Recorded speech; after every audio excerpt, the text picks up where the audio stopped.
Okay, bonsoir, servus, and welcome to our event, Building the European Metaverse. My name is Karine Fouque, I'm the president of La French Tech Munich, and we have here Romain Vidal, who can come with me on stage. Yeah. You can come. Romain, who is the founder of Munich blockchain Stampede. And together we are your host. We are here in Munich, but we also on live stream on different LinkedIn page. We would like to thank our partner, Institut Français, La Cryptosphère, and Cointelegraph. Enthusiasm around NFT, metaverse, and blockchain arise. We can see it with the level of investment, but also fulgurant success of a startup like Sora, created in 2019, already raised in a Series B round 680 million. And just announced yesterday, Mbappé will become ambassador and also investor.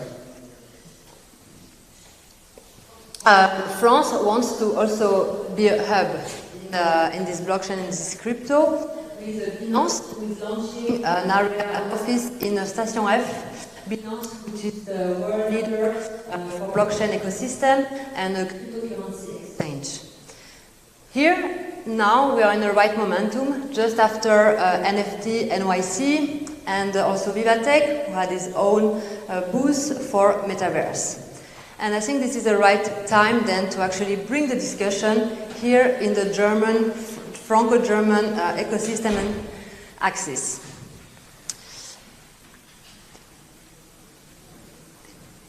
So that's why we gathered today like la crème de la crème of a guest panel that are here.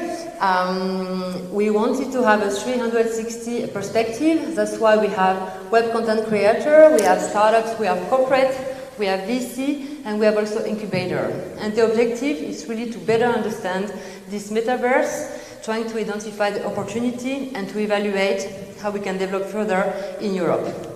I wish you a very nice evening, and we see you each other in the garden for a nice networking event. See you later. Romain, the stage is yours. Thank you, Karen. Thank you very much, Karen. Thank you very much for, I think, putting this event in place. Thank you very much for La French Tech as well, without who it wouldn't have been possible to do this event today. Thank you very much, the audience, to be present today as well. It's a pleasure to have you. Now we will launch the pitch session.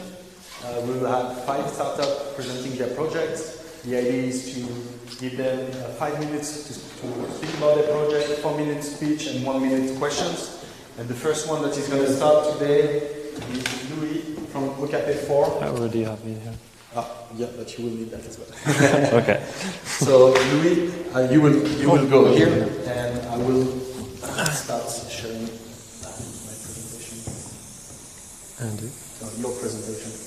Yeah.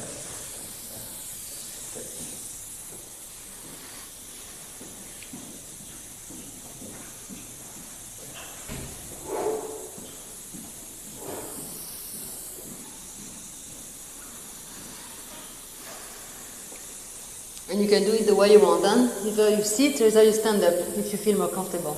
Okay. For your pitch session. Wait, is it working here? Up to you.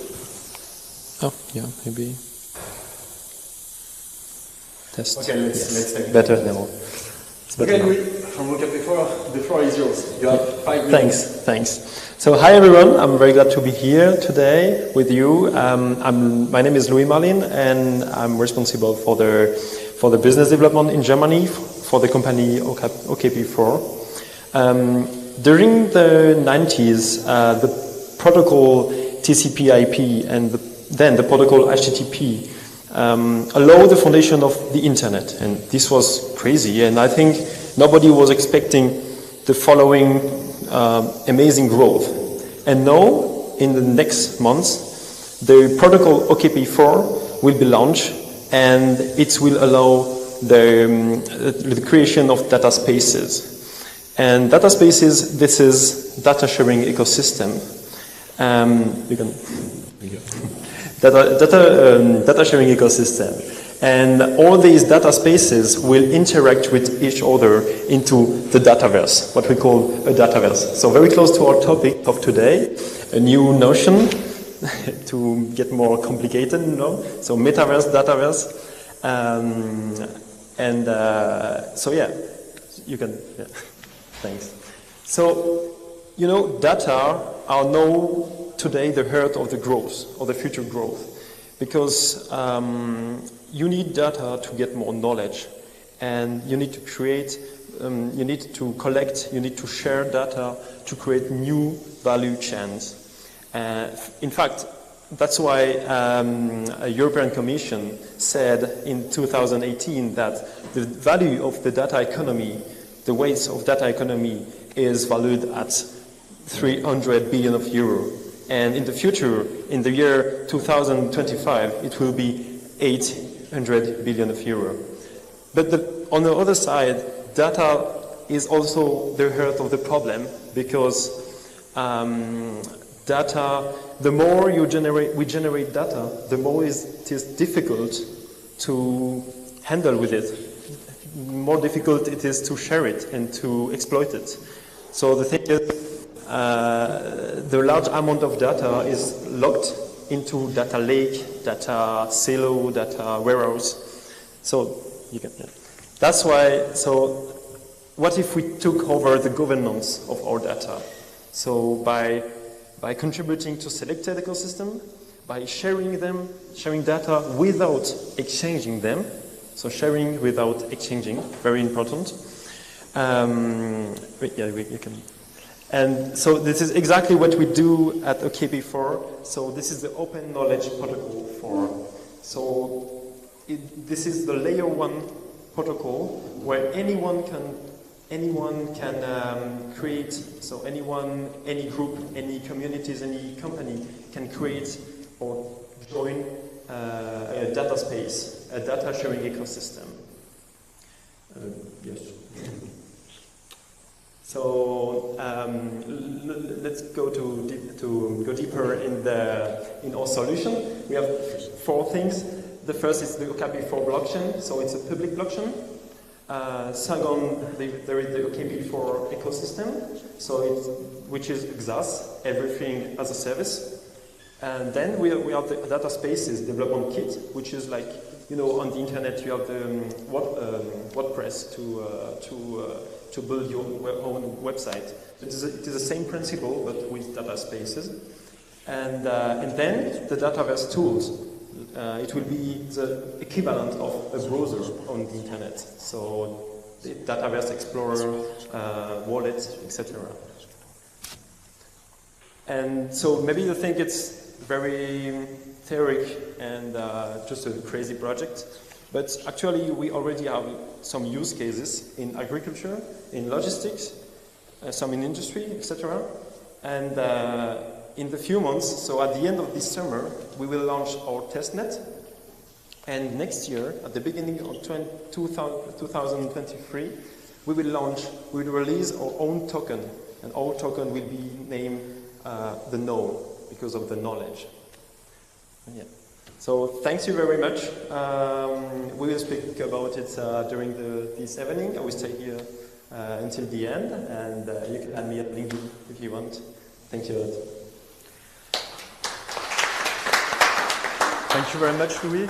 We will take one question. Do you guys have one question for Louis, perhaps?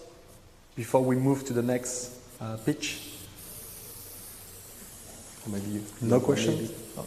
What are the best use cases that you can use? Oh yeah, for example, we have a use case in agriculture in France where we want to do the complete traceability of the data from the farmer to, so we call it la data est dans le pré. So you take all the data from the farmer, from the tractor, and it goes to the cooperative. And after you can create new value chains. For example, build a data space between cooperative, agriculture cooperative, I don't know, water agency from the government. So for example, the water agency, instead of spending billions, not billion, but million euro into a new study, they can come to the field and say, okay, I want the data from the field instead of building a new studio, I don't know. It's already here because all the data are in the field. And the thing is, it's a waste that the tractor and farmers are the data just for them. And the thing is, the purpose in the future will be to reward the farmer. So the farmer will get back money for the data. So it will be very interesting. Thank you very much, Louis. Thank you. Thank you so much. We'll pass to the next pitch. Holger is going to talk about REDIFFUSION. If you want the remote control. Oh, that's perfect. Yeah. Should work. Thank you very much. Been using old tech for a while. Yeah. Holger, do you get a microphone? Yeah.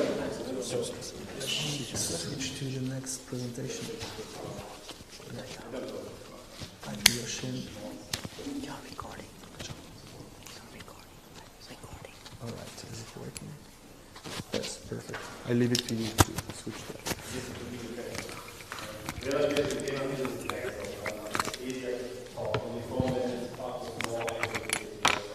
If you want to slides afterwards, we have these slides and then we have it. So what are we doing? I think we have the REDIFFUSION, create the ultimate platform for innovation and matchmaking. There's a huge demand for a huge and inflated demand from corporates for innovation. And this demand is huge. We see that in approximately 95% of startups are getting taken off of the market. Every year, 30% of the projects internally are getting, growing. Project is not getting finished. So what you need in the end is a Tinder for innovators. And the big problem here is the following. You have to engage the right people, you have to make the right decisions, and you have to deliver on time. And the key problem is to protect. What's that? On the microphone. Oh, my microphone. Good. And the key point, you really have to protect intellectual property in real time to make that work. And the solution is pretty simple. You take a blockchain supported network with proven tools. So you have trust on the one hand side, you have engagement, and in the end of the day, because of the proven tools, you have the results. And simply, it's a Tinder for innovation. And if you're looking to the extreme application, which are live on the REDIFFUSION platform, these are hackathons or innovation sprints. People coming together and working together on ideas and new innovation. And if you're looking to the market, it's huge. R&D spent on a global basis is over $2.5 trillion. It's growing 3% per year. Just looking at the market for us, the obtainable market is 100 million. If you're looking to the competitors, it's a very nice field because you have a lot of people who give a lot of access to innovation databases, but it's never coming into action because there's no operational excellence. Then you have accelerators, innovation service providers. They are rather exclusive. They can't really, match the demand that is out there. And what is needed is something that is combining operational excellence and accessibility, and that's what we are doing with REDIFFUSION. And why it works? Pretty simple. We are protecting evolving innovation, brand new ideas. And we identify clearly the participants and protect them as well because of the blockchain in the background. And we make it work the way we have developed the thing over the last 2 years together with industry and with entrepreneurs. We have already industry partners on the platform using it, and we have a promising pipeline. And that's in the end of the day, the key feature in the end is that we developed everything together with industry. We are now coming to the point where we are how to provide it to the market. We are offering it at the one point everybody come to the platform for free. We are running innovation sprints for 10,000 euros on the platform to create lighthouse projects. These lighthouse projects will initiate corporates to coming to the platform and asking for REDIFFUSION as a service because the majority of companies, they don't want to go on an open network. So we are pretty sure that we're getting profitable in 2023. We have a pretty nice roadmap there. But if you're looking at the roadmap, we have one next big step. And the next big step is to have a transaction fee model underneath. Because what we are doing is we want to bring, at the beginning, startups together with corporates or with investors. And for that, you need a transaction fee model. We started a honeypot, investors for startups. We have seen a huge demand out there on the investor side as well as on the startup side. And the protection is key because otherwise you're ending up with the same databases that exist currently. We are raising for that currently 1 million in order to make that work. The majority of funds is really to make this matchmaking work, to really grow that in terms of sales, but also moving to the transaction fee model. We are moving over to Avalanche as a blockchain underneath to make sure that we can trade these deals we are initiating, that we can trade them down the road. And our key goal is to find strategic partners in the end of the day, who are in the end of the day deliver the components which make it work. Because I think there's no one platform out there who can deliver everything, because you must collaborate these days. The world is far too complex here. And if it comes to tokenization and creating the contract, the smart contracts in the end of the day to trade it on exchange, that is really key to do.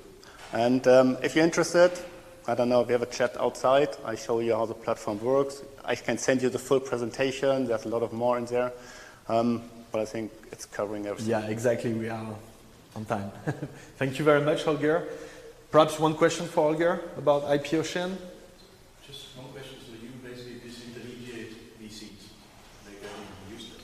I'm not a VC, but no, we are starting with people who find investors. They're starting on our platform. They are getting part of the transaction fees. If you people doing the tokenization, they're getting part of the transaction fees. We want to make that ultra fast. In the end of the day, they get disrupted, yes. Okay, guys. Thank you very much, Holger. Okay. Thank you very much for the question. Konstantin from Vanti is going to talk about his project. I'm going to share the presentation as well.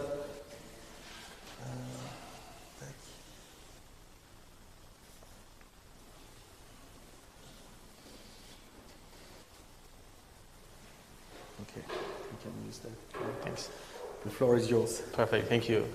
So, as you guys all know, we're going to hear today a lot about the metaverse. And as we all know, one of the major underlying technologies is NFTs. And of course, we all have seen over the last months plenty of really great use cases, examples where we saw digital artists being able to properly monetize from NFTs, right?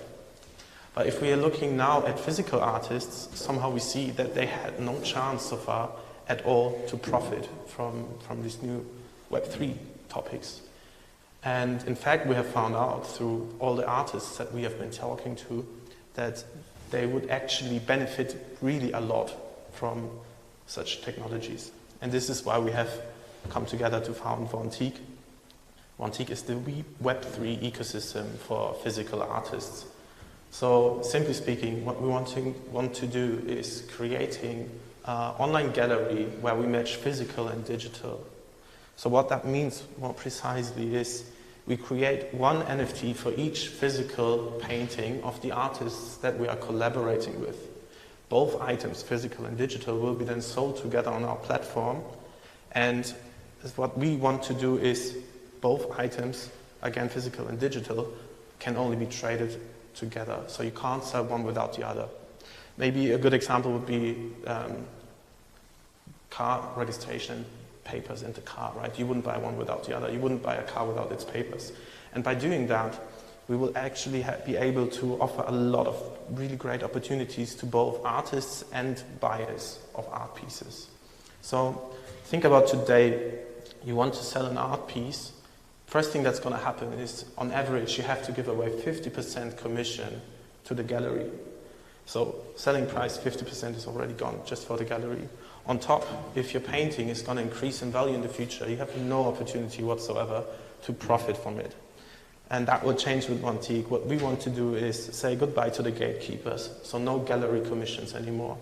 And we have royalties for the artists, which, as you guys know, basically means if there are any transactions on the secondary market, for example, the original artist has the opportunity to gain a certain percentage of that directly on its bank account or wallet.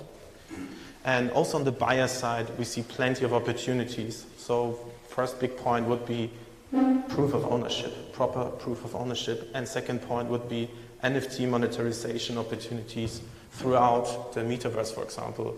So our vision at the end, as I said, is about striving, helping artists strive. And we're going to hear so much about the metaverse. Please keep Vontique in mind today, and you will see all the really great use cases where Vontique can come to action, where we can fulfill our great vision. So one quick example maybe could be you lend out to buy the painting that you have bought to an online exhibition, and you just like get a share of the entry tickets, for example, directly to your bank account. So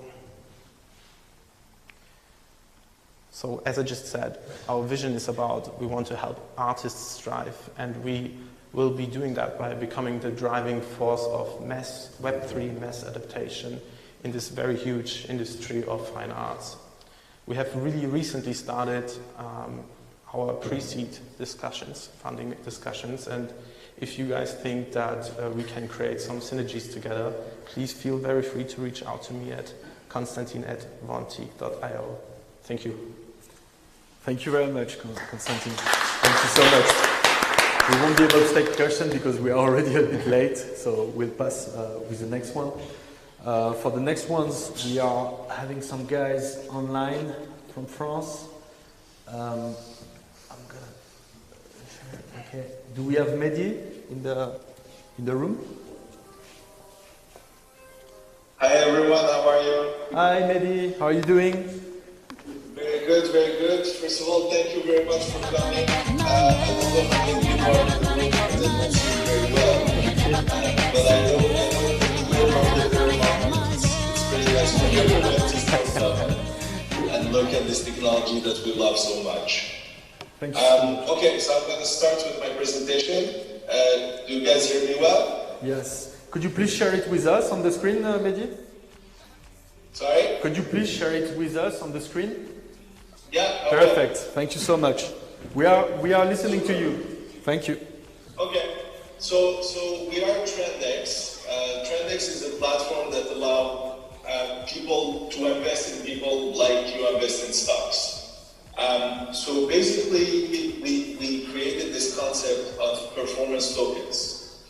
So you invest in the performance of someone like you invest into a stock market. So we enable creators to launch performance token on our platform and the public to buy, sell, trade them. Basically, the whole platform is a play-to-earn gamified environment where you can say the goal of the platform is to be, you could be a talent manager on the music side of things, or you could be a sports manager, and then you have different talents on the platform, and you take those performance tokens and you stake them into your portfolio. So the idea is really to combine two ideas that we love. Football manager on one end, which probably some people played in the room, and Coinbase, where you have the tokens and the trading of it, or any other exchange if you don't like Coinbase. So how do you play? It's a game of skills. So players acquire tokens of their favorite talent. They stake them into we look at the performance in real life, and basically you can win prizes. And obviously those tokens are traded freely on the market, so the token can go up or go down, depending on the choices that you have. So our business model is very simple. It's the same business model of any exchange. So we have a launchpad for new talents to launch tokens, and we have the exchange on the side of it. So where's the innovation? So the innovation comes, if you know a bit about crypto, and I guess everybody here does. So the first aspect was NFT, which has culture, and right now NFT has a bit more usability, but we're always trying to find more utility, like an NFT to gate a community or get access to content, or those type of things. We don't think NFTs are good for creators. We think think they should stay on the cultural point of view. The second aspect that came out was fan tokens. For me, fan token is a merch. It's like buying a shirt of Bayern Munich or something like that. There is no real usage of a fan token. There's a couple of votes that you can do here and there, but the utility is really off-chain. So what we came up with is a performance token. So performance token acts a bit like an oracle and hits into database of in real life events, but it's a one fungible token, but it still has some data that is tied to what's happening in real life, like a proper oracle. But the oracle actually lives in the token. So how we have the token mechanics, basically when there's a new talent or athlete that launched on the market, let's say if it's a football player, he just got promoted to the first team of Bayern, is 18. So we are estimating that his career is probably going to be until he's 35, 38. And we're going to release the tokens from an inflation point of view during the whole life of the career. And basically, the more fans get on the platform, and the more they can play. And the idea around this Mehdi, sorry to interrupt. Yeah. We have only a few seconds left. Yeah, please. I'm going to speed up. Thank you so much. I'm going to skip this track. Pretty much very easy. So Trendex, check it out. Our V1 is out. The V2 plate word is not out yet. And currently we're doing Y Combinator in SF, if you know YC. Here's my email on the screen. If you have any questions, just hit me up. And if next week or 2 weeks ago, 2 weeks, you're going to be at NCC in Paris, look for me. I'm the guy with the blonde hair. Thank you very much. Thank you very much, Mehdi, for this presentation. You can upload. Any questions? One quick question, very quick, from the crowd, from the audience. We don't have question, Mehdi, but I will definitely follow them if some pops up after this event. Cool. Thank you very much. Thank you very much again for being with us. Bye-bye. Okay, so the next one is going to be Cardashift. Vincent from Cardashift is going to present its project. Sorry for being slightly late, Vincent. The floor is yours. Yeah, no worries. You have 4 minutes. Thank you for the invite. Do you copy, hear me well? Yeah, it's very good. Cool. So yeah, let me get a bit about Cardashift. So, in a time where social and environmental challenges are becoming increasingly prevalent, entrepreneurs that are building for a sustainable future lack the support and tools they need to do that. And in fact, there are already plenty of solutions out there, ambitious projects, but they lack the funding and also the recognized value they deserve, often because their impact is not monetized, valued in our traditional economy. And what we do at Cardashift is basically we help them leverage blockchain technologies to find new ways to value their positive impact and new business models and being able to capture the full value creation. It's mostly R&D at the moment, but there are already some good opportunities.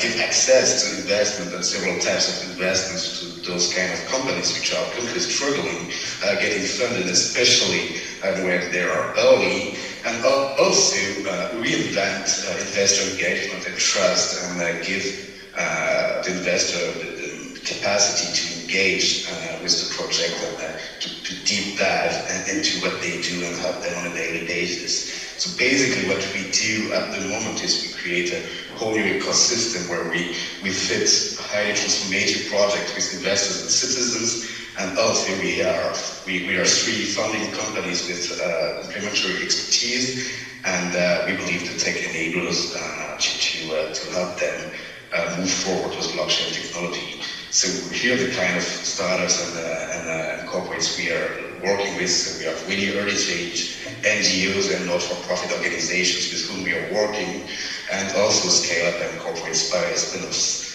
What's really interesting is we launched earlier this year, and we launched a launchpad, so basically a platform where our community vote for the project they want us to support it. We had our first batch with early stage project, and we have 2 winners that will get tokenized and will get through funding in the coming days, weeks, months, and as you can see, it's truly real project trying to solve our biggest challenges: the pizza batteries, electric food containers, and we've also about electric cars and making them last longer. To do that, we have 3 companies that are significant partners. Martus is a startup studio, SmartChain is specialized in blockchain technologies, and Steve in radical innovation and reinvention at the time where we need to have value chain which are more sustainable, and they're working mainly with big corporations at the moment, but here's the opportunity to go deep and try to help startups and all types of projects. So at the moment, what we are where we're currently at is we have the upcoming sales for the 2 winners of our batch Genesis, and we had 250 plus applications. 10 of them were presented and introduced to our community. 2 were the winners, and we had also a lot of exploration around impact demonstration and monetization with several partners, because it's really exploratory, and we need to work with a lot of expertise and people to move on that topic, and with also a fundraising coming in by the end of the year to help us move on in the coming years. So thank you. Thank you very much, Vincent. Any question from the crowd for the project CardaShift? No question? Well, it seems everything was clear, Vincent. No question from the audience. Thank you so much for being with us. Thank you. And have a beautiful end of the day. We will move to the last project of today, the last pitch session, which is going to be Holger. So Holger is a former connaissance, like we say in French. He took part to the 2021 blockchain Stampede last year. And Holger is an employee from Iota Foundation. He's going to talk about the spin-off SPY5. Holger, do you hear us? I can hear you well. I cannot see the room because the blur is on, and essentially it blurs the whole audience. But I think this is good. But you can hear me well, right? Yeah, we can hear you. Yeah. Okay, should I kick it off? Yes, please, Holger. Can you start your presentation? All right, great. So, thanks for having me. I hope the temperature where you are is manageable. My name is Holger Köter, I'm from Germany. I have history in IT and service business from Siemens and Athos, and I was the last years at Athos, the CTO for the Telefonica account. For the past 4 years, I'm the executive director for market adoption at the IOTA Foundation. The IOTA Foundation is one of the leading organizations for blockchain and distributed ledger research on this planet.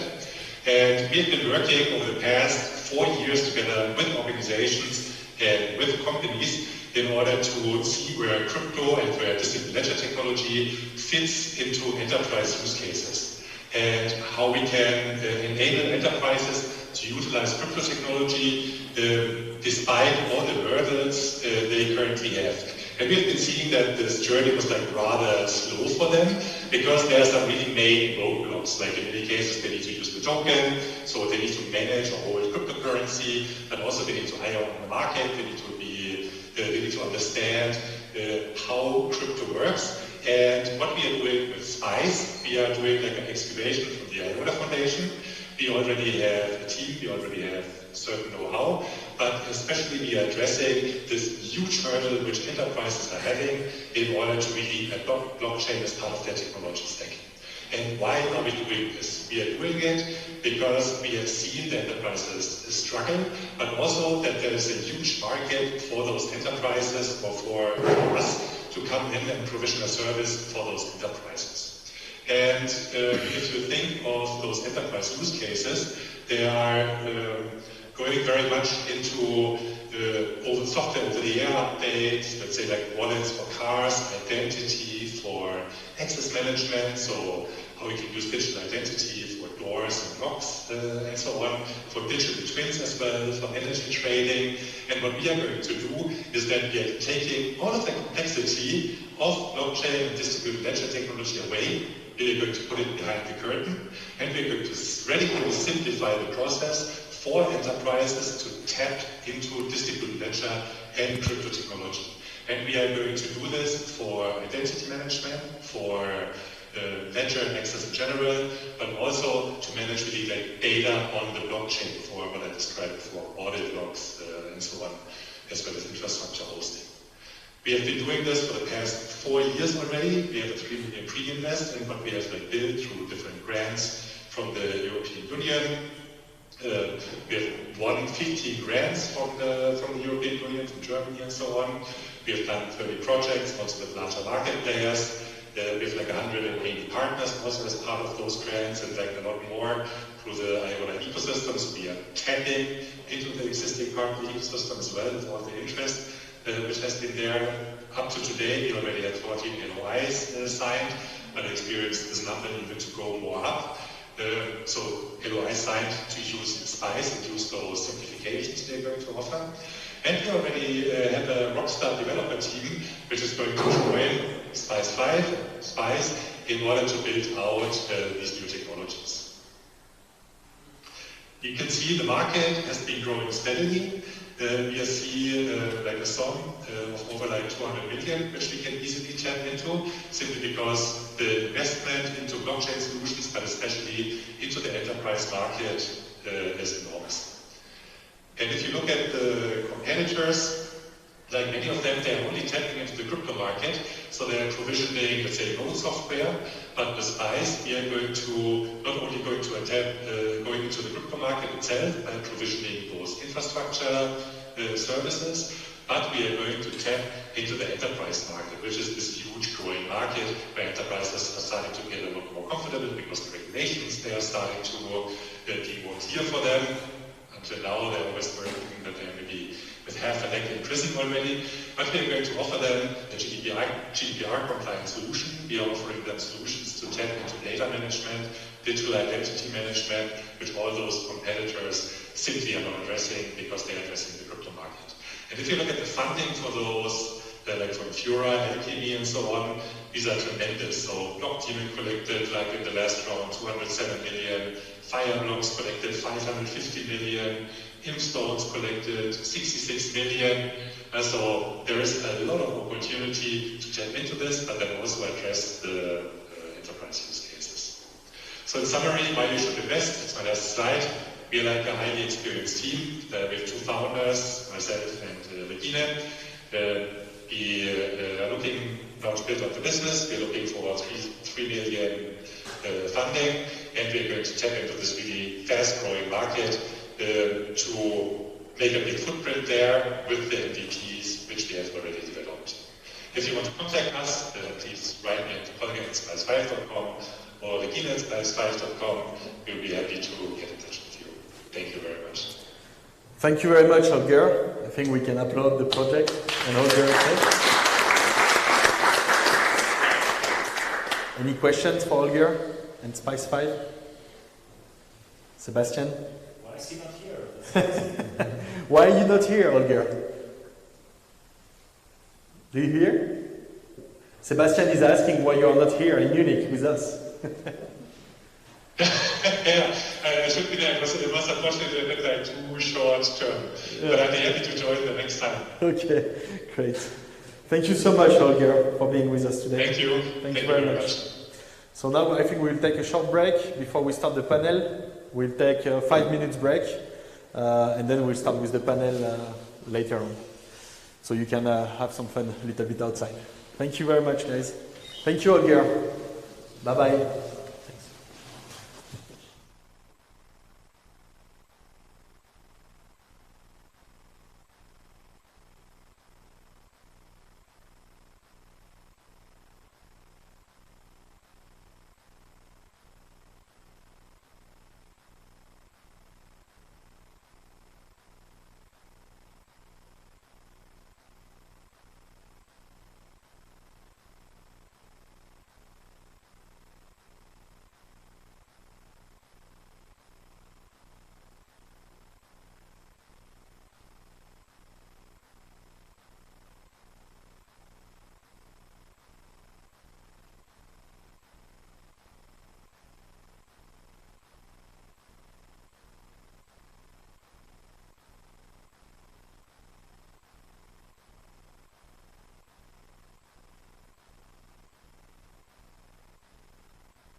Ethan, I will give you the floor to moderate this panel 1. Is that fine with you? Sure. Please introduce Great. yourself. I can hear you just fine. Just make sure for Gopi and Arno that that we're having the same good quality there, so I can let you know, because otherwise the three of us won't know what's being said. So. Yes, sure. Can you hear me okay? I can hear you, Ethan, but can you hear me? No? I can hear a sound, but it's too garbled. Is it good now?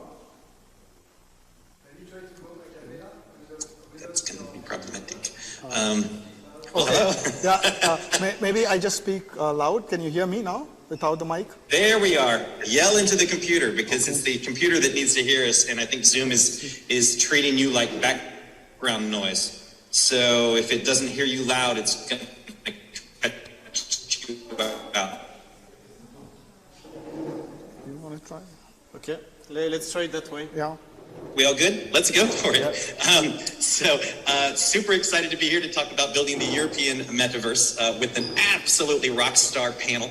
This is super fun to get to have this chat with all of these wonderful people. And so quick introductions just for everybody to kind of go through and see who they are and what they're working on, and then I'll guide us through some questions. The European metaverse, the metaverse in general, Web3 in general, all that good stuff. So maybe to start with on your sides, Gopi, Kanapan from BitsCrunch, if you would like to go first. Yeah, sure. Hey everyone here, everyone listening over there. I'm Gopi Kandapan. I'm Chief Product Officer at BitsCrunch. BitsCrunch is a blockchain analytics company. We are specialized in doing analytics and forensics for NFTs. We have a strong conviction that NFTs have a bright future beyond just what they are today with the collectibles and art.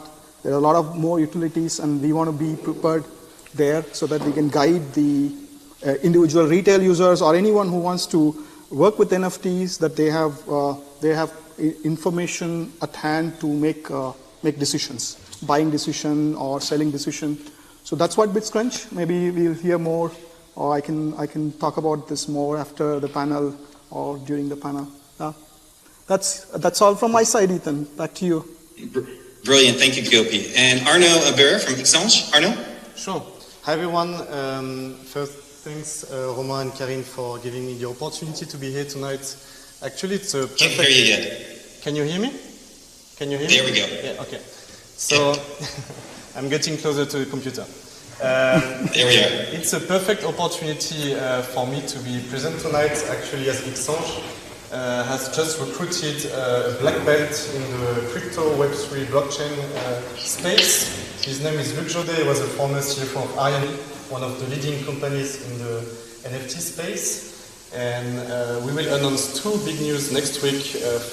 First, the launch of our new VC fund, 220 million to back French and German startups at the really early stage, and then a crypto fund. So we have made in the past a couple of crypto investments. The first one in 2014, Ledger. You all know the company. We backed them at the seed stage. And we backed recently Max, who is going to present his company way better than I do. Plus another one recently with Balderton. It's called Request Finance, and it's helped companies to manage everything regarding invoices, accounting when they pay their employees with crypto. So, yeah, I'm looking forward to the panel with you guys.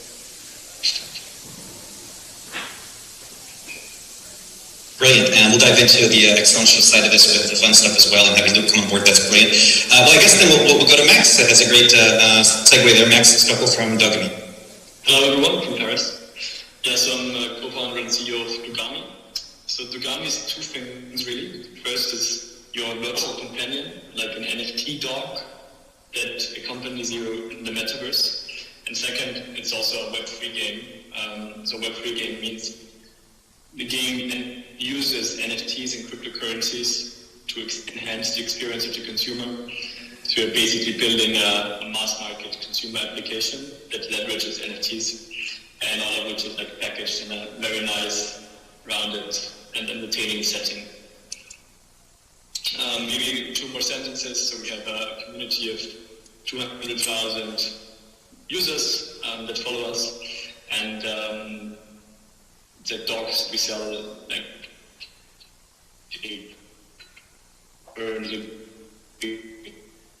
traded for like $500. So it's going quite well, and we build like Tamagotchi supercharged using crypto and NFTs. Absolutely brilliant. That's great. And like I told you, I'm in line for a Jack Russell. If those ever show up, I'll be excited about that. And last but not least, Nicola Areno from La Collection. Nicola? Thank you, Evan. Hi, everyone.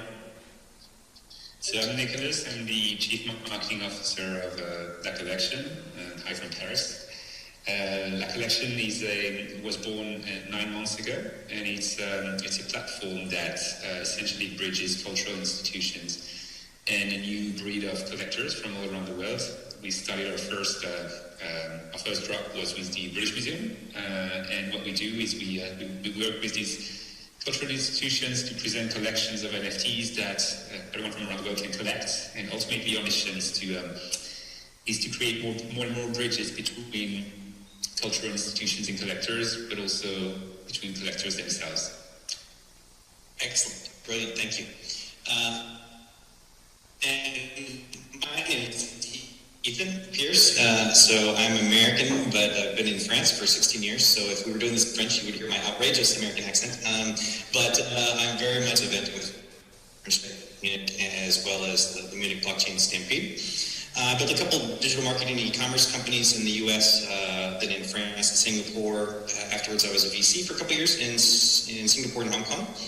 Today, I've got Borderless Ventures, which is our family office, and Startup Growth Advisory, Crypto Assets Institute, which is a consulting kind of around everything Web3 and blockchain for corporates and investment funds. A few other things, but the recent one that's kind of cool is I'm one of the co-founders of the NFT Factory in Paris, along with other lovely companies like La Collection and Dogami, but also Ledger and So Rare and Sandbox and Airbnb and all kinds of cool stuff. That'll be a physical, if you haven't heard about it, it's going to be a physical gallery and training space, kind of like the Maison de Bitcoin that we had a couple years ago across from Numa in the center of Paris that became Coinhouse. So this is a similar concept to onboard people into Web3 through a physical gallery space, train everybody up, people in corporates, and then really become an NFT factory to help fantastic projects scale through all of the experience and network of the amazing founders and members of the NFT factory.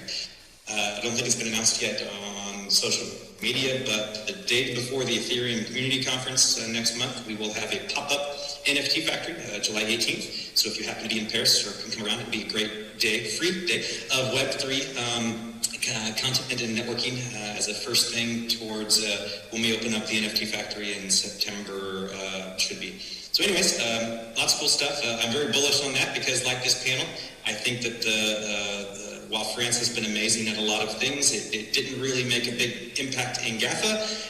Everything in AI around the world is French-powered, but most of it's somewhere else, unfortunately.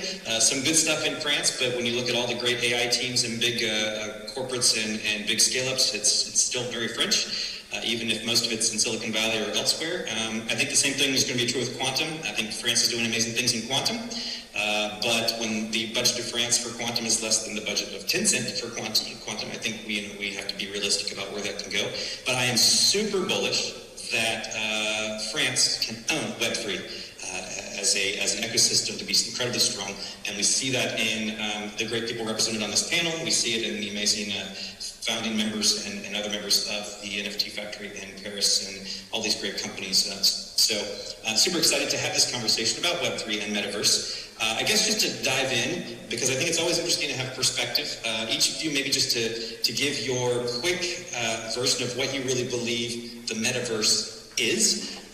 Because I think that's one of the first starting points of all of this is, it's hard to even maybe agree on what we're talking about sometimes. So what do each of you think, how would you define the Metaverse? I don't think we're there yet, but when do you think we will be? So what do you think it is, and when do we get there? Maybe Nicola, we can start with you.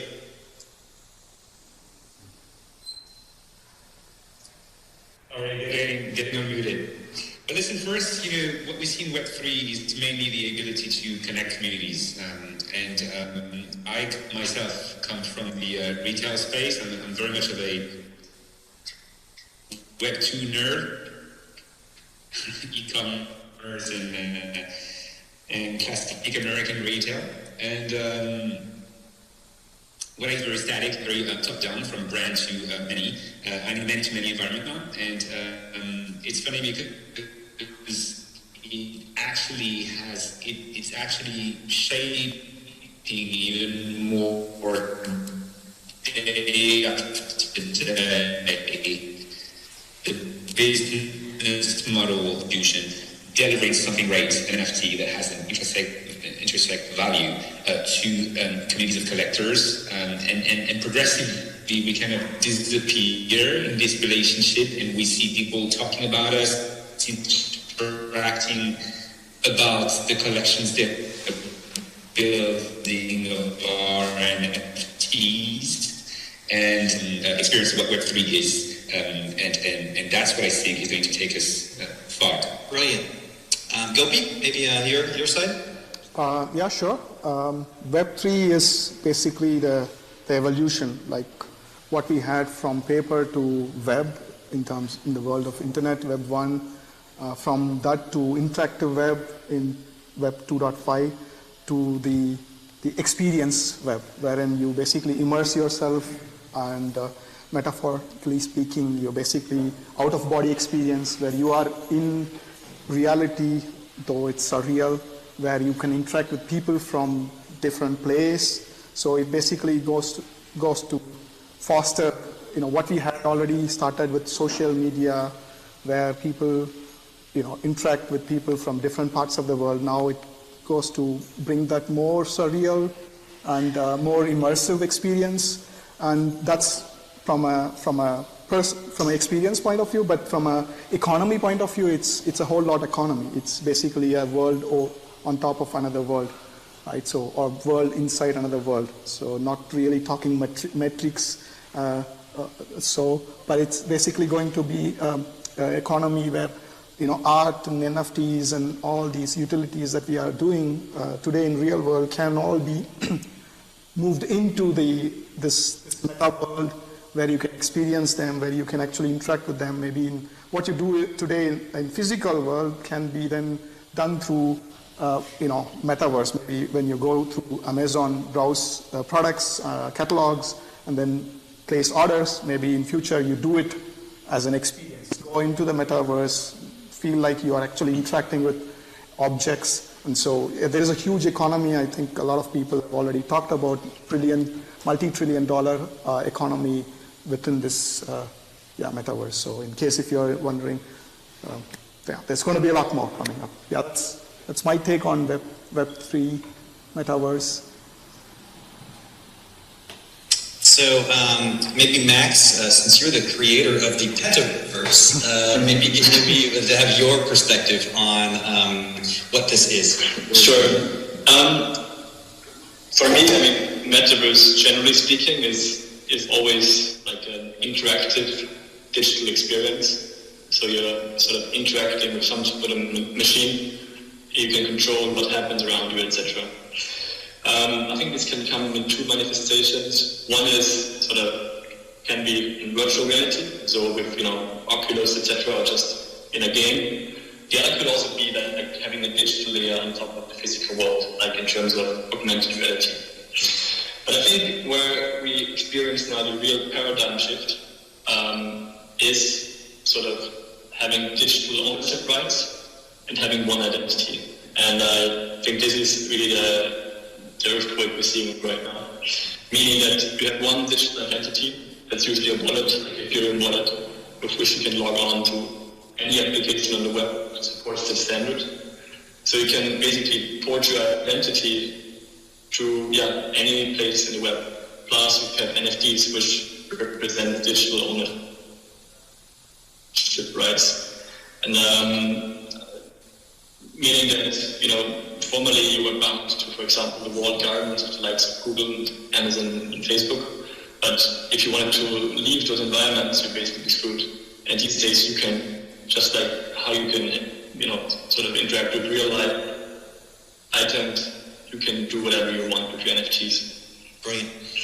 And so then maybe to Arno, as a Web 2 investor that is diving into Web 3, I'd love to hear your perspective as well, because I think it's really important to also hear people who are kind of new to the space. I don't mean that in a bad way, I mean that in a fantastically good way, because it's important what everyone else's perspective is of the metaverse. So maybe your thoughts on how you see Web 3 and metaverse.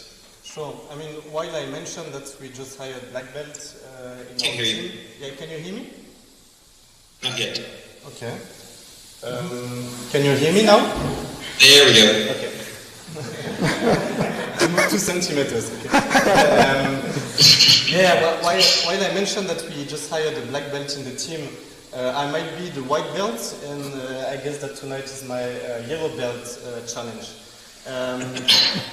So, I mean, there has been a lot of buzz around metaverse since its coinage in the 90s, and but especially during the pandemic, given the rise of online activity, and even more so after Facebook changed its name to Meta. So, is the metaverse like a kind of opaque marketing speech? I don't think so. And the good question is, okay, what is exactly the metaverse and what key ingredients are important to build a true metaverse? And where does one actually draw the line between a metaverse and, say, another virtual world? Because this is the question. So, you know, I will try to outline a few points to highlight the differences. I guess the metaverse is just another name for evolving the internet. To be more social, to be more immersive, and to be, most importantly, far more sophisticatedly, financially, economically relevant. And I guess there are 2 competing visions for how to bring this about. One vision is actually decentralized, open, actually enforces property rights, gives you self-sovereignty on your identity, and actually gives as much value as it can to its users, so creators, contributors, anyone who is involved in the metaverse. And the other competing vision, which you all know, is today's one, Web 2. So we are talking about centralized platforms who are closed and are really subject to the whims of corporation. So these guys control decentralized platform. They take really expensive tax rates whenever growth slows down, and this is always what happens. You know, a centralized platform starts very friendly with its user to attract them, attract users, attract developers, and when growth slows down, they tend to be more competitive. To be more, extrusive, and to be like zero-sum in their relationship with their users, so with expensive tax rates. So I guess this is the main difference between a true metaverse and what what Web3 actually can provide to the market. So huge difference and much more economical potential. And if we look at this idea of metaverses, because I do think that it's important to point out that this isn't going to be one environment, it's going to be tons of things that kind of overlap and integrate, and the openness of that is what gets, I think, the gaming companies really excited. It's what gets companies like Dogemy and others, thinking about their virtual worlds and their virtual experiences. But I also think, at least for me, one of the things that's important for regular people to think about is maybe the metaverse aren't all going to be about virtual reality or wearing goggles or things. Maybe it's just really the cross-scene, the interaction of our kind of real physical lives and our digital personas. Because we already do this. I think with Instagram, for example, when we take pictures, we apply filters. We add things to them to make the picture different. To digitize it. We see the same thing across all the different places where we're doing content, that we are already kind of taking our real experience and turning it into something more virtual and where it's at. So I think that we're already kind of living in this mixed reality, and it's just going to become more clear how that all crosses paths and integrates. I think one of the things to maybe talk about that's really interesting then is this idea of, you highlighted it there, centralized metaverse plays like Meta, and maybe the rest of the metaverse plays, which are theoretically wanting to be, the whole concept being to be more open, to be able to that, for that Nike shirt that you bought in Fortnite, to be able to wear it in Pokemon Go or Grand Theft Auto, or to be able to have your Dogami friend show up next to you while you're walking around Pokemon Go or maybe Fortnite. That could be cool. Like, but I mean, just the ability for these things to really cross and integrate, and seems to highlight a very important difference with some of the perspectives we're seeing from the larger corporate ideas. What do you think, maybe Max? Yeah, I really like how you said that you can integrate different worlds with each other, and it doesn't necessarily mean that you have to connect virtual worlds. So in our case, for example, you have one Dugami that, as it said, like comes as an NFT, and this is pretty much your entry ticket to our universe. So this enables you to play our game. But this Dugami also enables you to get a counterpart in the sandbox, which is an application different from us. Like, it's a partnership, but it's not, we don't have anything to do with it per se. And if you don't want to play Dugami anymore, or the game, you can just sell the Dugami on the secondary market to another player already. And then I was saying that this doesn't necessarily mean that virtual worlds. You can also think of the Dugami, so the NFT, as an entry ticket to physical experiences. So let's say we have a movie in 2 or 3 years from now, and you will be able to use your Dugami as a cinema ticket in cinema in Paris, let's say. And I think that's where it becomes really powerful, how companies integrate different experiences to each other. And this is also really relevant for artists and museums, but I guess Nicola is going to talk about that. Yeah, that'd be great then, Nicola. Thanks for the pass. Listen, it's exactly what it is. We at La Collection have two categories of people we speak to. One is our partners, the museum, the galleries, the artists, cultural institutions in general. And some have very precise ideas of which metaverse they want to be on. Some don't even know what options are out there. But in any case, they're all going and thriving, I think, for this idea of mixing, physical and virtual experiences. Because obviously, especially for museums, they have physical locations they've got to drive traffic to. So that's, with them, it's very flexible. And then we've got collectors, and we speak with many of them, and they come from 150 countries, around the world. So we have some are like very wealthy collectors that collect actual physical pieces of the artists we have NFTs from, and some are just new players on the collection market, if I can say, and all say, I mean, it's very different profiles, but all say that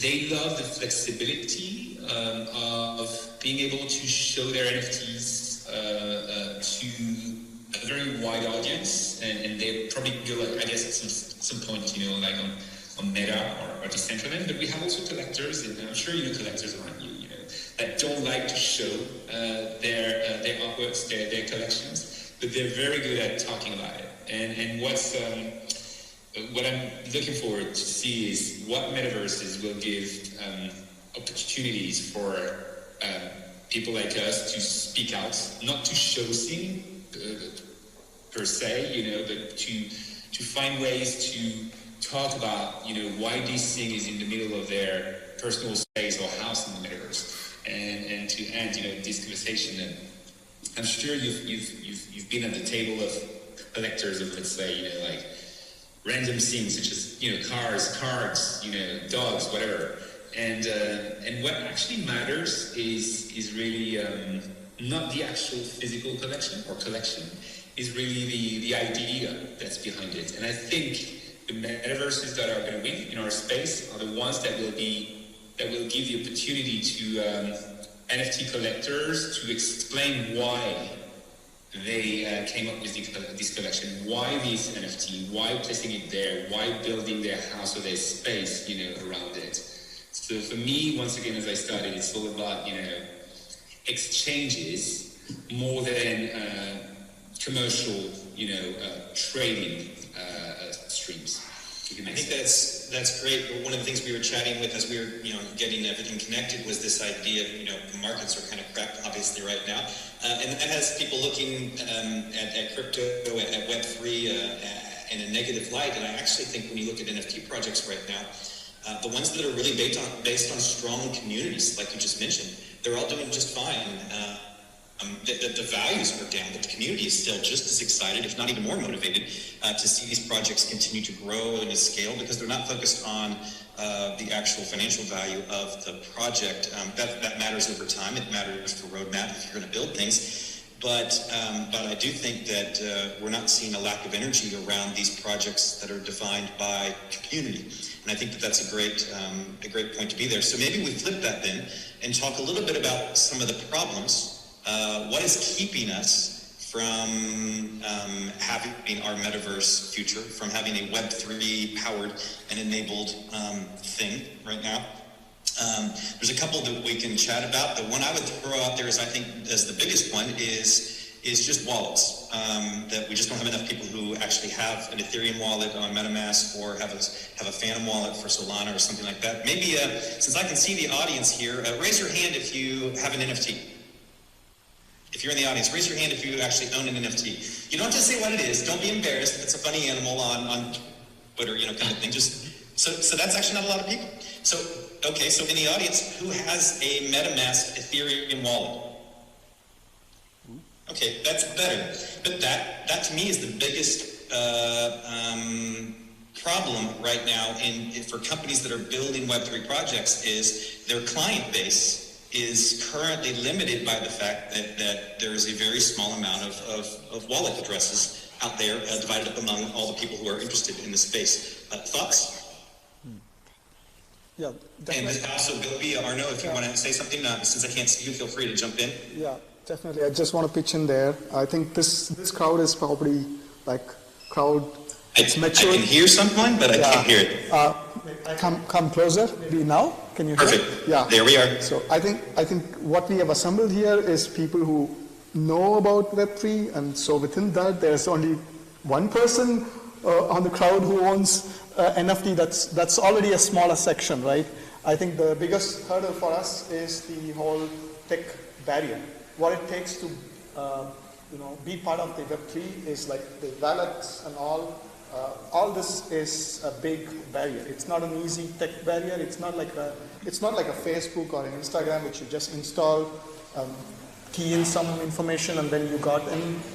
But it's more complex, right? You need to have a wallet that you need to, when you want to buy something, you need to first have some native tokens in that wallet, be it Ethereum or Solana or Phantom or MetaMask, be it. You need to have some currency there, then you need to do some transaction, you need to connect to that address, to that website, Web3 website. There's a lot of technical barriers that is preventing people from jumping into the Web3. Beyond, of course, all the naysayers about Web3 blockchain and the whole crypto community that's also going on the site, right? The centralized, like what Arnold mentioned, the centralized players, they do fear about losing control, so they also really creating a lot of bad vibes there. But also from the sector itself, what we need to probably focus is figure out how do we make this entry barrier, lower the entry barrier, make it easier for people to adopt, make it easier for them to create a wallet, or maybe even make a seamless transition from their Web 2 experience to the Web 3 experience. And that's probably the biggest whoever can tackle that probably is going to solve the biggest problem that we have faced in terms of adoption, or in terms of people entering Web3. Yeah, let's face it. Yeah, the UX is definitely an issue. Yeah, go ahead. Yeah, so the big issue in that field is user adoption, but I'm very confident that it will just explode in the next years. Why? Because, we need to educate people, and the education layer is quite small, actually. So, the closest business to what a metaverse would be the use cases were in gaming, right? You are in virtual world, but actually what people didn't understand, they thought that buying in-game items, they thought that they would own these items. But actually what happened is that they are just renting them. As soon as the developer of the game changed the rule, you just lose your item, or if the game stops working, you can't put it in another world. So as soon as you explain that to people, that with the advent of cryptography and blockchain technology, you can actually become the owner of the items that you buy, like in the physical world. When you buy something, you own it, so you will own it as well. And the adoption will go quite fast, I think. And I'm pretty confident that these two companies are going to skyrocket. But you guys know better than me. No, I think that's great, and I think we see it with Consensus. It says its number one priority is growing MetaMask users. We see it with Ledger, which says that its newest fundraise is to onboard the next 1 billion people into Web3. We see it with the NFT Factory and then plenty of other initiatives where the whole concept is right now we have to onboard people so that great entrepreneurs like we have on this panel are able to then build things for them to use. And so I think that is that next step. Do you have other thoughts as our time is actually starting to wrap up, but so if you have other thoughts on maybe what needs to happen for Web3 and Metaverse ideas to really explode in Europe and globally, thoughts? Anybody want to contribute?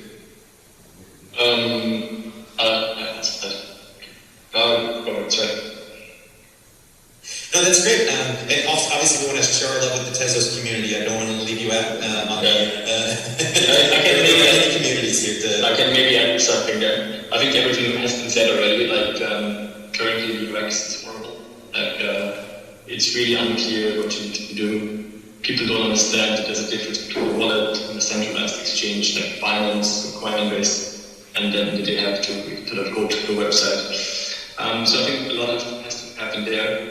I think a little bit of regulation might help as well, even though crypto people hate it. But it would definitely boost confidence in the space because there's just too much scamming going on, unfortunately. And lastly, I think what's going to be huge is sort of like more interoperability between blockchains. I mean, Ethereum is just one chain, Solana is just one chain. But once you find sort of reasonable ways and cost-efficient ways to connect those blockchains, it's going to skyrocket, I feel. Excellent, thank you. Anyone else want to add a last thought before I close? I could add that it's obviously there's education that needs to be made, and I believe it's for us to do it. At Black Collection, a huge fraction of our collectors pay using a credit card, and that saves a lot, obviously. It means we gotta explain, how it all works. We gotta work on our UXs, and also we gotta use the power of brand advocates, because what we encounter is that in our community of kind of more NFT savvy collectors, some are more than willing to play that educational role and take people by the hand. And we see that happening even without having to organize it ourselves, which is beautiful. And that we gotta push, we gotta leverage as much as we can. I think that's completely true. I love the fact that this is all coming back to the educational component, because even the entrepreneurs and the thought leaders in the space that you are, we have to put on a different hat in the time between now and the future of all this in order to educate. I think that's super important. And I think the best panel I was on recently was with someone before me who was actually the head of Coke, NFT project at Coca-Cola. And 95% of his keynote was, anybody in the room has a wallet? No, obviously no. There was, I think, 300 or 400 heads of innovation from major people attending. And it was with one support, if you know that consultancy firm. And anyway, so 90% of his 20 minutes was about, sharing his screen, getting online, opening a wallet, spending money on it, going on OpenSea, buying like an NFT code can, obviously, NFT, and completing the process. And that's pretty best. And everyone was like, finally someone's showing me. And that's what we're doing. Yeah, up until last summer, I had all of my venture capital friends from around the world kind of like, why don't you cross over to the dark side and get involved in crypto and, and all that. And then since then, basically once or twice a week, I've been onboarding people into getting help, having little sessions to be like, okay, here's how you get MetaMask, and here's how you open a wallet. Now we're going to go buy something on OpenSea. It's totally flipped. And now the innovation world is getting into this. So we'll get there. I think the education component is a big piece of this. Well, thank you to all of lovely panelists for joining us. Thank you to the audience. Sorry we couldn't all be there in person, but it's great that to see this event. Please do connect with the other panelists as well as Gopi and Arno that are present with you there as well. Thank you for joining. And Romain, I will hand it back to you.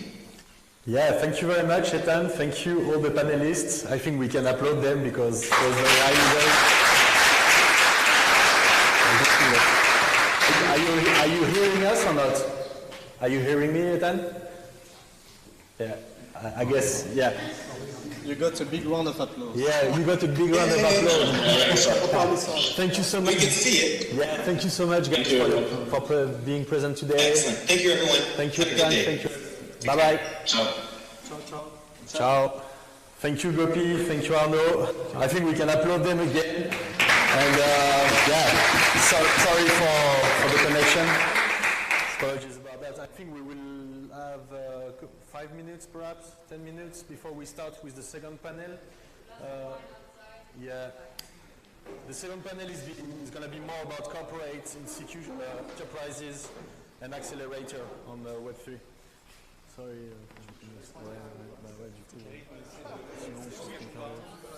Ça va durer jusqu'à 19h. Je vais rester un peu, j'ai fait un peu sur les Ah, ok, cool. Comme c'était intéressant, je sais pas si Attends, il y a Adrien de Ledger. Adrien?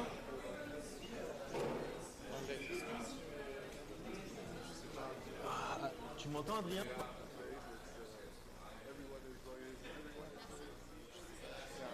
No, I think that's one thing.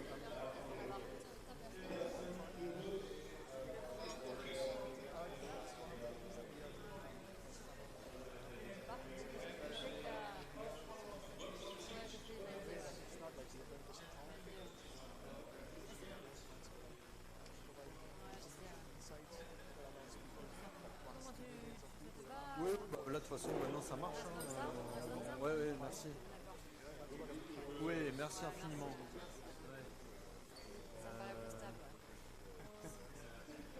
Ouais, ça passe vite. C'est navré du manque de connexion.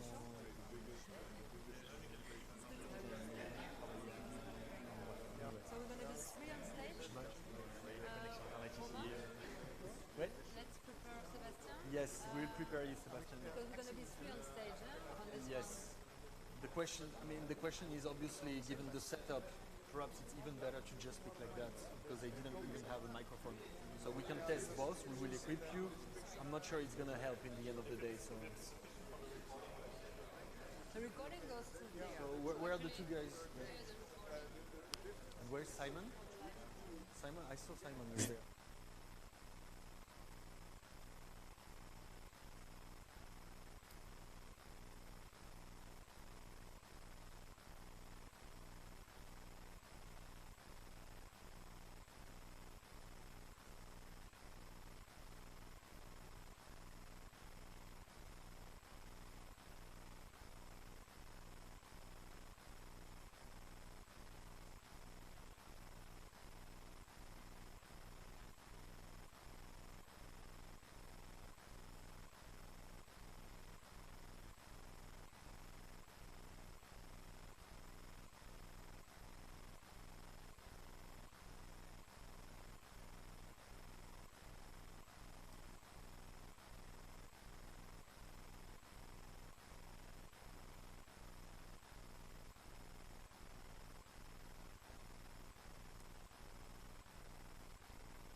have a couple of gentlemen on the stage today. I will very shortly name them one after all, and then our moderator of the day, Sebastian, is going to lead the discussion. So, Sebastian from Riddle & Code, he will introduce himself in more details. We have Simon from Atos, we have Isan from Plug and Play, and we have Adrien from Ledger that is online from Nice, right? Is that correct? Yes. Yeah. Yes, I'm on Nice, yes. Yeah, thank you so much for being with us, Adrien. Sebastian, the floor is yours. I'll leave you leading the panel. Thank you, Romain. It will be a bit difficult lying here on the chair, speaking into the computer mic, so I'm not sure if this will be my favorite video in the end. Let's hope that the connection is stable. So, welcome to all of you. We are between you and the wine, so let's keep it short and crisp and hopefully interesting. My name is Sebastian Becker. I'm the Chief Commercial Officer at Riddle & Code, a Vienna-based company. We used to call ourselves the blockchain interface company because we also do hardware. But now after 5 years, we decided we need to upgrade a little bit. So now it's about connecting industrial machines to Web3. That's what we do. We provide banking-grade software and hardware trading solutions in the fintech space, but mainly work with industrial players, automotive industry, energy sector, because we have an oracle problem with blockchain. As soon as the data is on the blockchain, it's cryptographically protected and we can tweak it and design processes, but this says nothing about the original quality and trustworthiness of data. So this first mile problem is something we are trying to tackle. And over to you, Simon, for your quick intro. Thanks. So, Simon, I work for Atos, and I'm the head of a business unit called Digital Identity. And basically what we do is we use asymmetric cryptography to create identities and then to distribute those identities to either people or machines, to renew those identities as well. And then we also make some software to be able to use those identities, meaning signing things, logging onto things, trusting things, and basically what we do is we try to make trust simple and secure. And you have kind of the minority position here, because we heard from Holger previously that the blockchain believers seem to have left Atos. You said previously that your different blockchain pilots did not necessarily lead to a change in your corporate strategy yet. Is that true? That's kind of true, yeah. We did some interesting stuff, but it's not been the greatest success yet. No. Okay, understood. Hisam, over to you.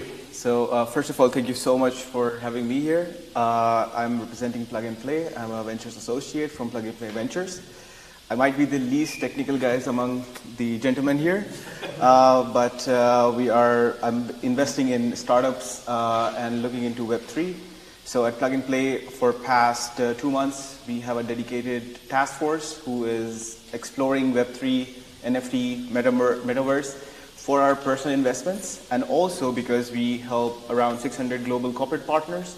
I look after the insurtech, so insurance space, and a lot of demand came from our partners, from corporates regarding what is NFT, metaverse, and Web3. So yeah, so we are trying to explore, we are trying to connect with startups, and till now it's looking a lot better, I would say. Thank you, Hisam. And now leaning forward to Nice, can you hear us? Please, Adrien, go ahead. Yes, I can hear you, but not the other guys. So I'm gonna try to live with that. So hi guys, my name is Adrien. I'm working at Leisure Ceasefires. So basically, it's like the state-of-the-art security for process. Both on consumer and business side. On consumer side, we have a platform called Ledger Live. You can measure your stats, and we have the business part. The enterprise solution, so people are able to.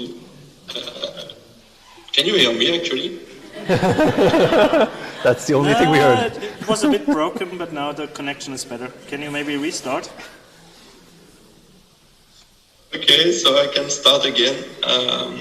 So yeah, Ledger is like the state-of-the-art security for crypto assets. So we are doing both consumer with a platform called Ledger Live, and business side, which is called Ledger Enterprise Solution, with the Ledger Vault. So basically, we have like few products called Ledger Nano. We have like Ledger Nano S, S Plus, and X, which is kind of like a USB stick. I think I was like, okay, it's okay. And basically, all the products are designed with a secure element and a proprietary OS called Bolos. So all of this, the goal we are trying to reach is like empowering like the ownership and control of private key of the users. And yeah, obviously we are starting to get like more vision about like the world in the blockchain and even more. So obviously the metaverse and all the NFTs are something we are looking for to try to educate people about the security and to have like people get their ownership, even though we will maybe see like after about like the DID and the things like that. Okay, thank you. Thanks a lot. This connection was much better than the first try. We hope it stays stable. We'll try it.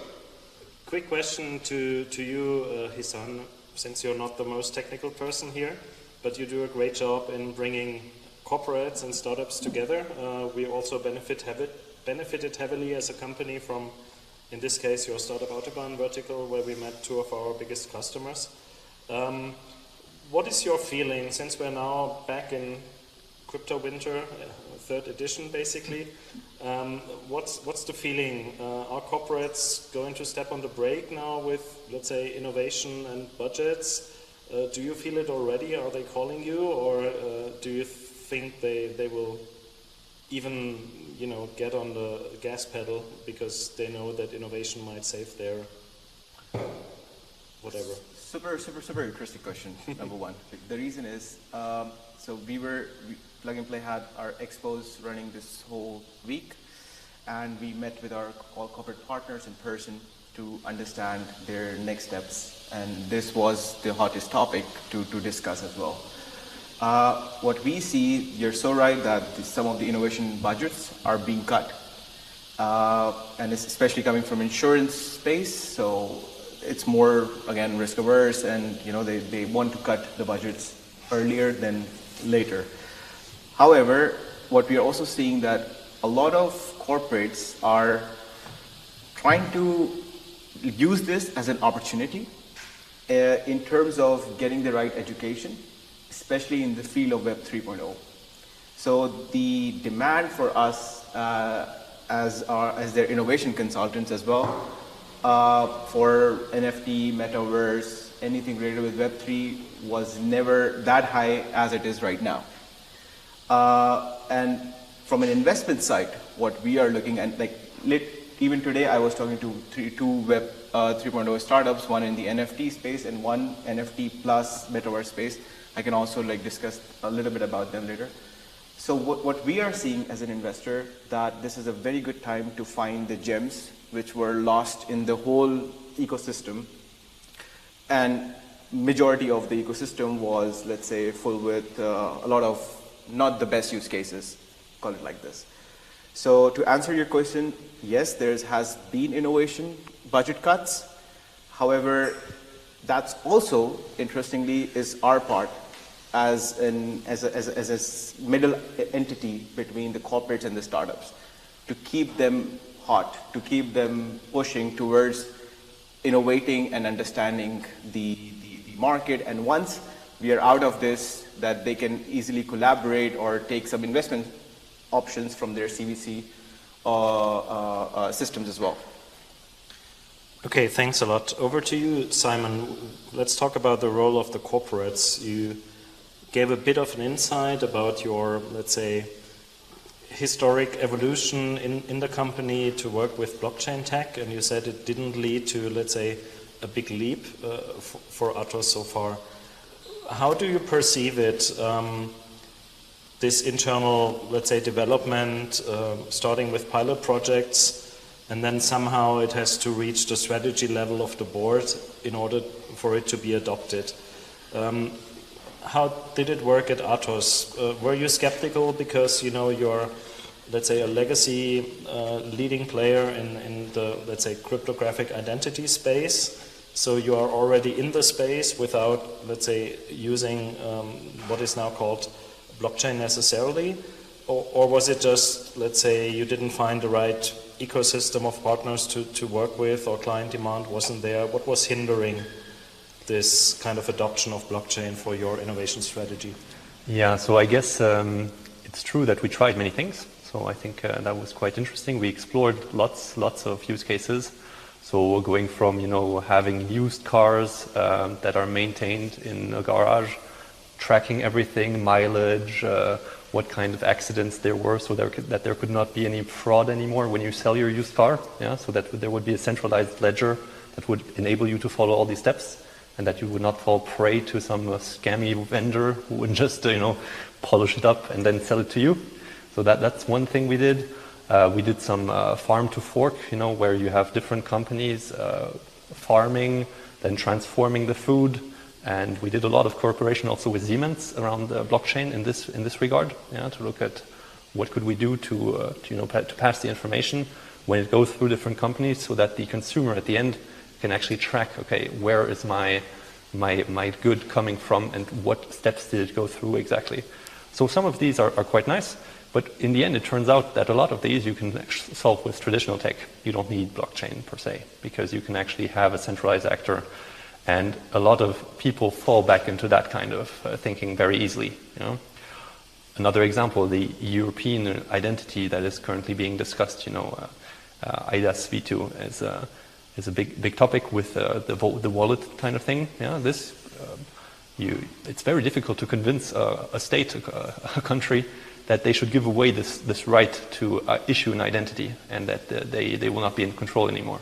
So we do this for passports for France and so on, but at the same time we have these European tenders. The European blockchain services infrastructure is upgraded. The blockchain wallet or digital asset wallet is now currently as a tender. So that's maybe also a question to you, Adrien and Ledger. How do you perceive, let's say, the European policy? I don't want to say confusion here, but certainly there are trials in every corner, and sometimes it does not seem very well aligned. So is this hindering, let's say, a central European or a joint European strategy, or how do you perceive it?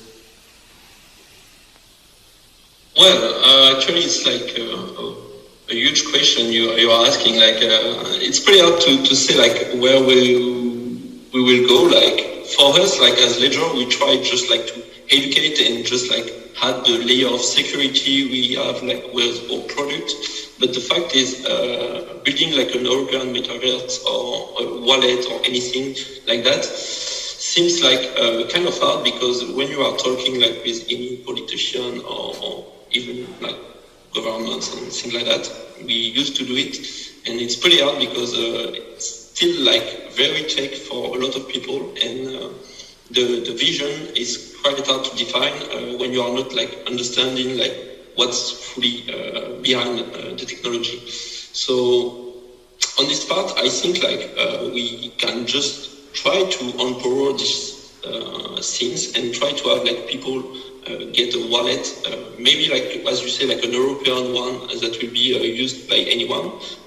And I think like the blockchain is a great way to use it, as it's more decentralized that any entity could have like with many servers. Like if you run it like some data, you can say like, for example, on ETH network, most of the network, almost like 50% is owned by Amazon servers. So it's kind of like decentralized, but not like the best. If we go like thinking about like how European passport could be, yes, I think it's gonna be very hard like to have something decentralized, and we just try to have like something secure for them, because the blockchain is great to store things. When you want, like for example, a passport on it, you could just put an NFT, which would be like your metadata to have your passport ID on it, so you could prove with your address that you are the owner of the passport.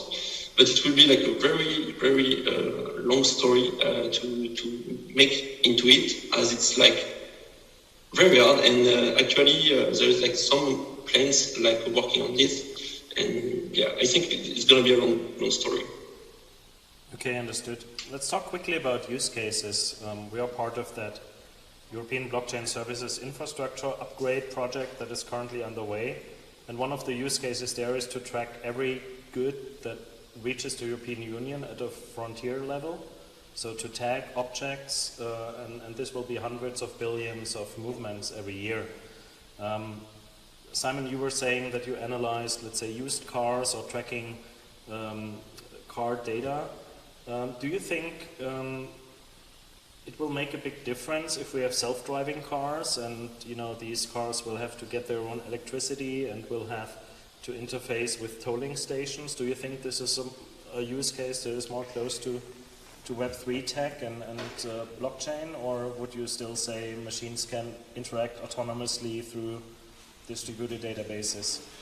So actually we do this for the European Union. So the Atos and my business unit is actually the root of trust for the European CITS, so Connected Intelligent Transport Systems. Mm-hmm. And it's not traditional PKI, but it's not blockchain either. Yeah? So it's really certificates that are issued quite quickly to vehicles, to infrastructure such as traffic lights, could be even some pedestrians, that have a little box so that you can see them coming around the curb and the autonomous vehicle will not hit them. And all these communicate very quickly, and you have a lot of problems, of course, that are anonymity, because you don't want to be able to track cars, so you have to renew the certificate quite often, so that you cannot be able to track people with just their certificates. But as you see, it's something where the European Union decided to go, and this is already well standardized, not the blockchain route. So they went the traditional route of central trust authority and then all distributing this to different countries and so on. So that's our experience at least, and that's what we built for them. Yeah, I guess we have to differentiate between a blockchain assessment debate and then a political system debate. We see the same trend that, some players in Brussels consider us as a community of nation states and they should stay sovereign and make their own decisions. And others are more supranational and see the blockchain as a notarization layer for different trends and data. And even it's quite funny because, we built this European root of trust that anybody can use, but still countries and even, vehicle builders are coming to us to build their own root of trust. They could be using the European Union for free, so it's really free.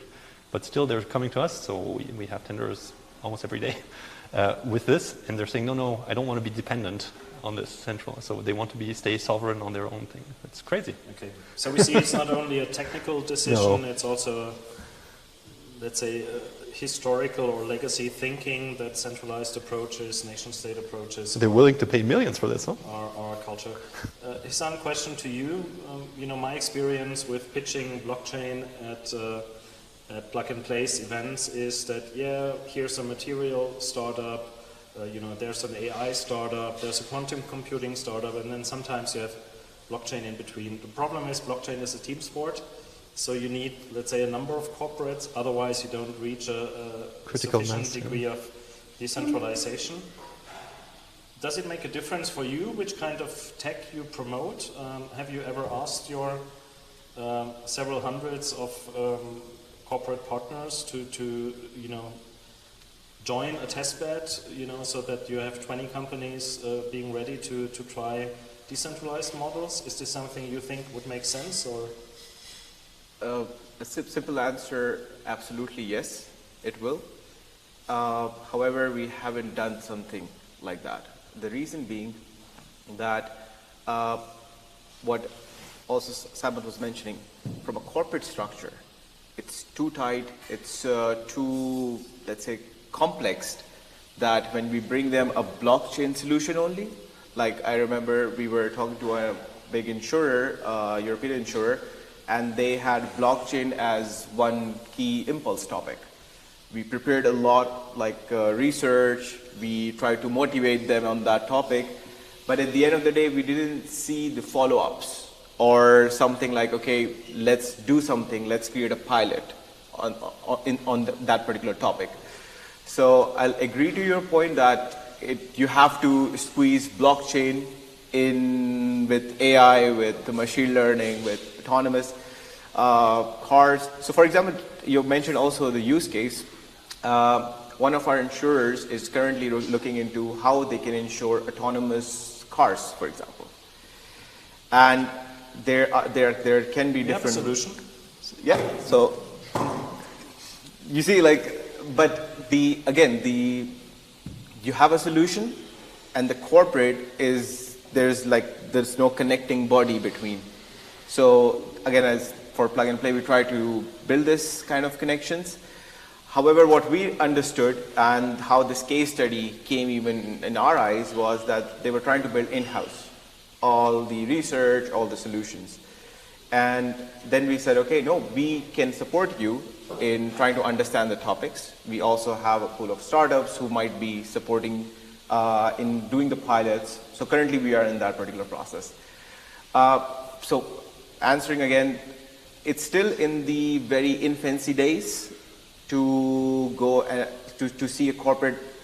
Again, I might be biased regarding the insurance industry, which is again very, very outdated when it comes to taking decisions before financial institutions at least. So it's a challenge. And then what happens is, what we have seen at least, that we build the whole story around blockchain, we educate, and then there's cold winter comes. So there's some kind of a scam which happens, and they think that something happening in crypto is blockchain. So currently what we are working on very effectively is more the education and the right education. And lastly, we are happy that the demand is coming from the corporate side, like understanding NFT. And the use case, which is also for insurers, is they're planning to build agencies within Metaverse so that their customers can talk to their agents and have like a very good, let's say, customer experience and within their own Metaverse ecosystem. So it's a topic is still very early days for them. Okay, from my experience, sometimes there's also a gap between, let's say, big corporates investing. For example, Munich Re here down the road was an early investor in Helium Network, which is a very good blockchain use case for the proliferation, or token use case for the proliferation and setup of an IoT hardware network. And then sometimes the operational units, the business units with the legacy products are slow in saying, yes, we now really want a big change project, let's rather innovate at a smaller scale. How do you perceive it, Adrien? You are, let's say, one of the household names in the blockchain space with your, let's say, end consumer products. So you're almost a, let's say, tier one company. At the same time, the blockchain industry is undergoing these rapid cycles, and you mentioned education. How are you educating your partners and clients in the French and international markets that now maybe, crypto will play a bit of a lesser role, and utility tokens after the MiCA regulation and the corporate activities will play a larger role? Or do you see NFTs still as the biggest trend because they also require safe storage? Oh yeah, actually I would say we are a top tier company for first. I think we reached this step, and we almost all our business internationally. So I wouldn't say we try to educate at first the French community. We always speak in English. We used to communicate only with it, and we first I would say on the education part we have something called the Ledger Academy, where we try to educate the users, first our users, but not only our users.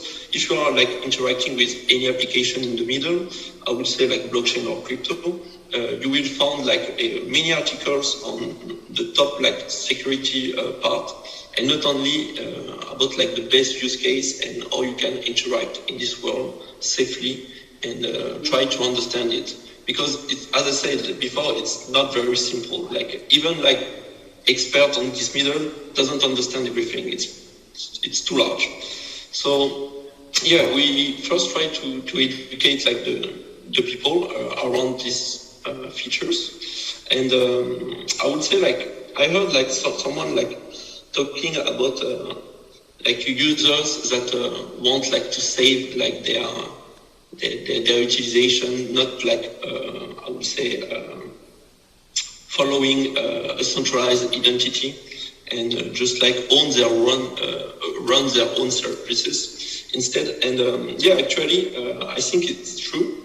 People doesn't trust anymore the centralized entity when it's come like to like the oldest people like in blockchain and crypto. And this kind of people are very paranoid, and I would say like it's very important. And I talk about like the ownership and the control of the private key, which is basically everything that will create your entity identity as well as a user.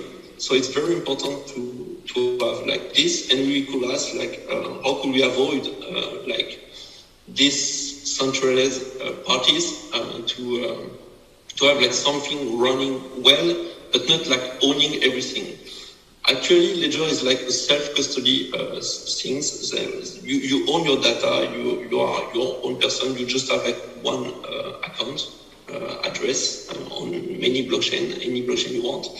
And by that, I think like people are pretty scared about the fact that they could have this on the centralized identity, and they could like run and own everything.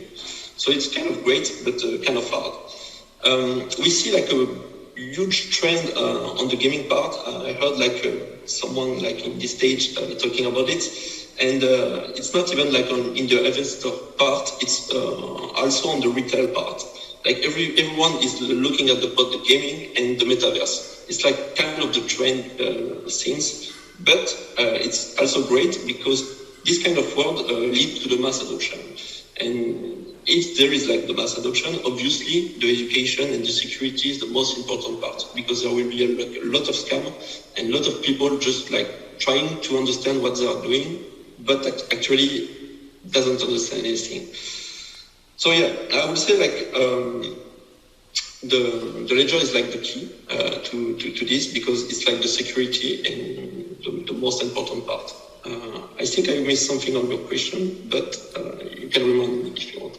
Never mind, it was perfect. And I think Simon also agrees that managing the keys in a secure way is the key to everything.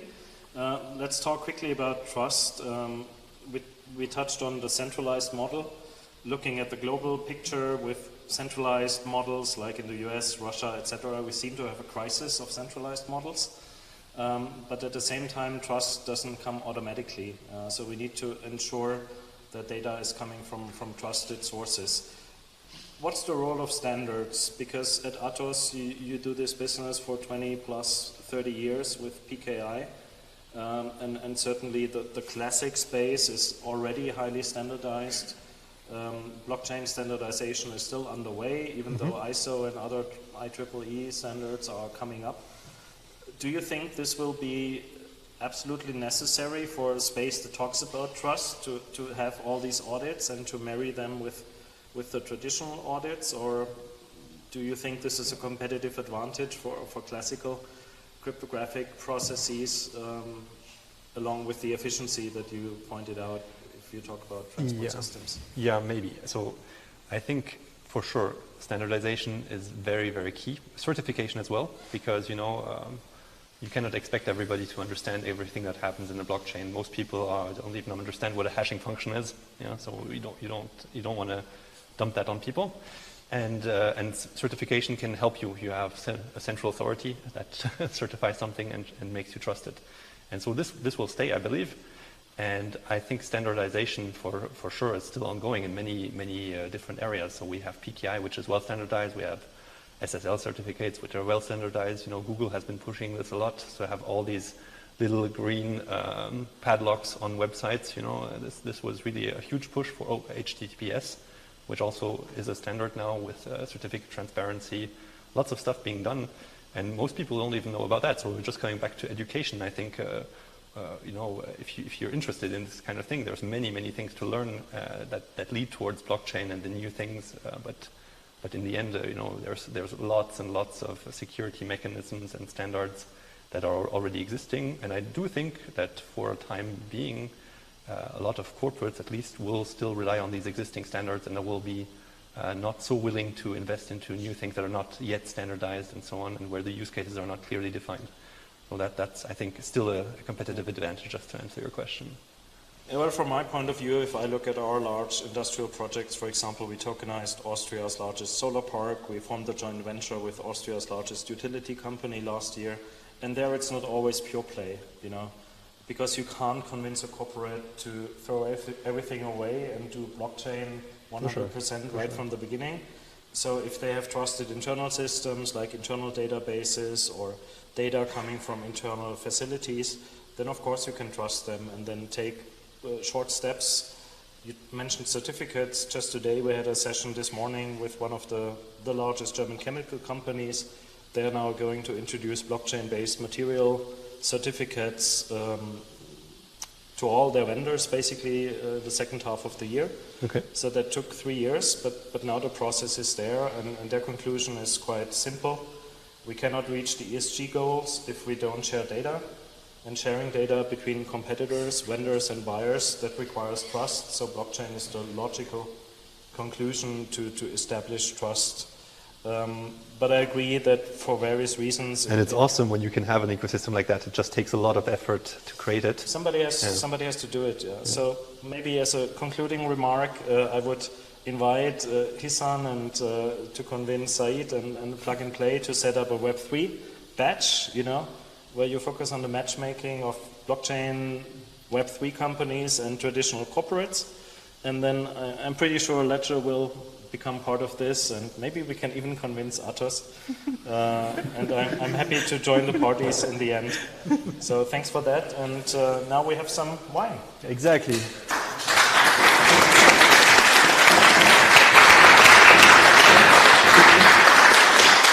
Thank you. All right, thank you very much, Adrien, for joining us. Bonsoir. So now it's time for the drinks, the food. Thank you. Bye-bye, Adrien. Thank you very much. Bye-bye. Thank you, guys. Thank you, Sebastian. Thank you, Simon. Thank you, Isan. Thank you so much. It was very interesting. We learned a lot. Yeah. Just a last word before we can enjoy the lovely rain and the wine and cheese. Thank you very much for this very great panel discussion. I think it's good that we demystify some people of these concepts, but also bring to the table more recommendation and ideas to bring metaverse to the next level. It seems that it's going to be down to people adoption, and we are counting on education, as mentioned during the panels. And for sure, many users and customers are looking to see how brands will, make use of this. They will enter the metaverse and make use of this NFT. Thank you so much. We are very pleased from La French Munich and Munich Stampede permission to welcome you here. Just a few words. We have two next events in La French Munich for all the German entrepreneurs who want to make it in France. On the 12th of July, we have an event called France Waiting for You. We organize a webinar where we'll be discussing how you can cross the Rhine and come to France. We will work on the Tech for Good, on food tech on this one, and we see you in September at Pizza and Pretzel, the French corner of 600 square meter. All the French unicorn will be there, and we hope to have more startups from this industry, more deep tech startups. So I'll just say it like this, and see you there. Have a nice evening. Bye bye. Thank you very much. So the bar is open.